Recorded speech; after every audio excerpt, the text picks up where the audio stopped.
Bhaiphonta special মিষ্টির পাশাপাশি যদি এরকম ঝাল ঝাল কিছু থাকে খেতে কিন্তু মন্দ হয় না।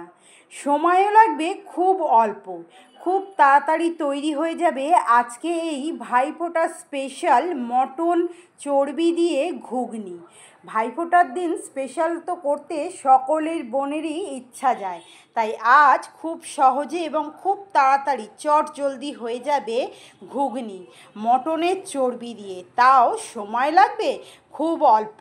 বাড়ির সবাই কিন্তু খেয়ে বলবে দারুণ স্বাদের হয়েছে।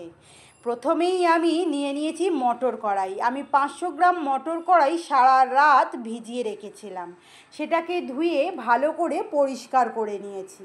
এরপর আমি একটা প্রেশার কুকার বসিয়েছি, তার মধ্যে আমি মটর কড়াই আর ছোট ছোট করে কিউব করে কেটে রাখা আলুটা যদি চান তাহলে স্কিপ করে যেতে পারেন। আমাদের আলু ভীষণ পছন্দের, তাই দিয়ে দিলাম একটু আলু, দিচ্ছি নুন আর দিচ্ছি হলুদ, আর ছোট বাটির 2 বাটি জল দিয়ে আমি প্রেশার কুকারের ঢাকনা আটকে আমি 2খানা সিটি দিয়ে দেব লো টু মিডিয়াম আছে। এরপর কড়াই বসিয়েছি, 2 থেকে 3 টেবিল চামচ দিচ্ছি সর্ষের তেল। এই তেলেই হয়ে যাবে সব রান্না। ফোড়নে দিচ্ছি গোটা গরম মশলা, দিচ্ছি জিরে, শুকনো লঙ্কা, তেজপাতা, আর আমি পাতলা পাতলা করে লম্বা লম্বা করে কেটে নিয়েছি পেঁয়াজ, আর দিচ্ছি ক্যাপসিকাম বেশ পাতলা পাতলা করে কেটে, আর নিয়েছি আমি 250 গ্রাম মটনের চর্বি। প্রথমে এটাকে ভালো করে পরিষ্কার করে ধুয়ে নিয়ে ছোট ছোট করে আমি কেটে কেটে টুকরো টুকরো করে নিয়েছি।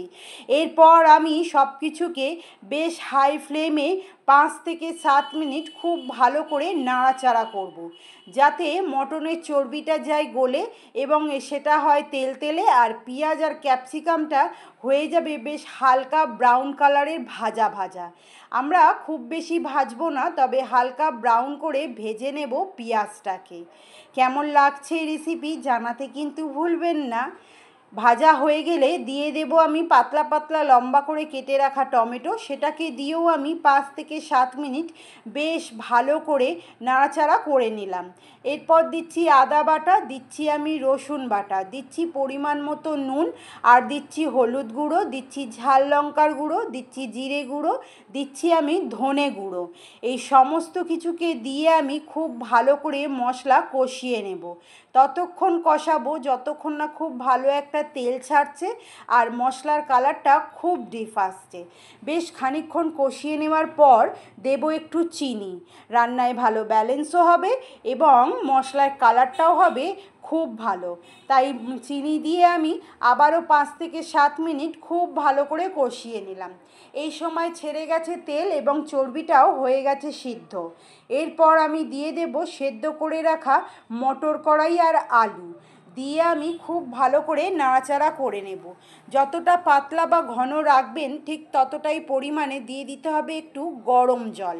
আমি 1 বাটি, ছোটো বাটির 1 বাটির মতো করে রেখেছিলাম গরম জল, সেই গরম জলটা দিয়েই আমি বেশ ভালো করে নাড়াচাড়া করে ফোটার জন্য ছেড়ে দিলাম। এরপর ফুটে উঠলেই দিয়ে দেব ধনে পাতা কুচি। ধনে পাতা পছন্দ না হলে স্কিপ করে যাবেন, সেটা কাসুরি মেথিও দিতে পারেন, তাও বেশ ভালো লাগে। আমি দিচ্ছি শাহি গুঁড়ো গরম মশলা, আপনারা চাইলে গরম মশলা বেটেও দিতে পারেন। গরম মশলাটা দেওয়ার পর গ্যাসের ফ্লেম অফ করে দিয়ে আমি এটাকে বেশ 5 মিনিটের জন্য একদম নিরেট করে ঢাকনা দিয়ে রাখবো, যাতে গরম মশলার গন্ধটা বেশ সুন্দর লাগে। রেডি হয়ে গেছে আজ আমাদের চর্বি দিয়ে ঘুগনি। আবারও দেখা হবে নতুন একটা রেসিপির সঙ্গে। টাটা।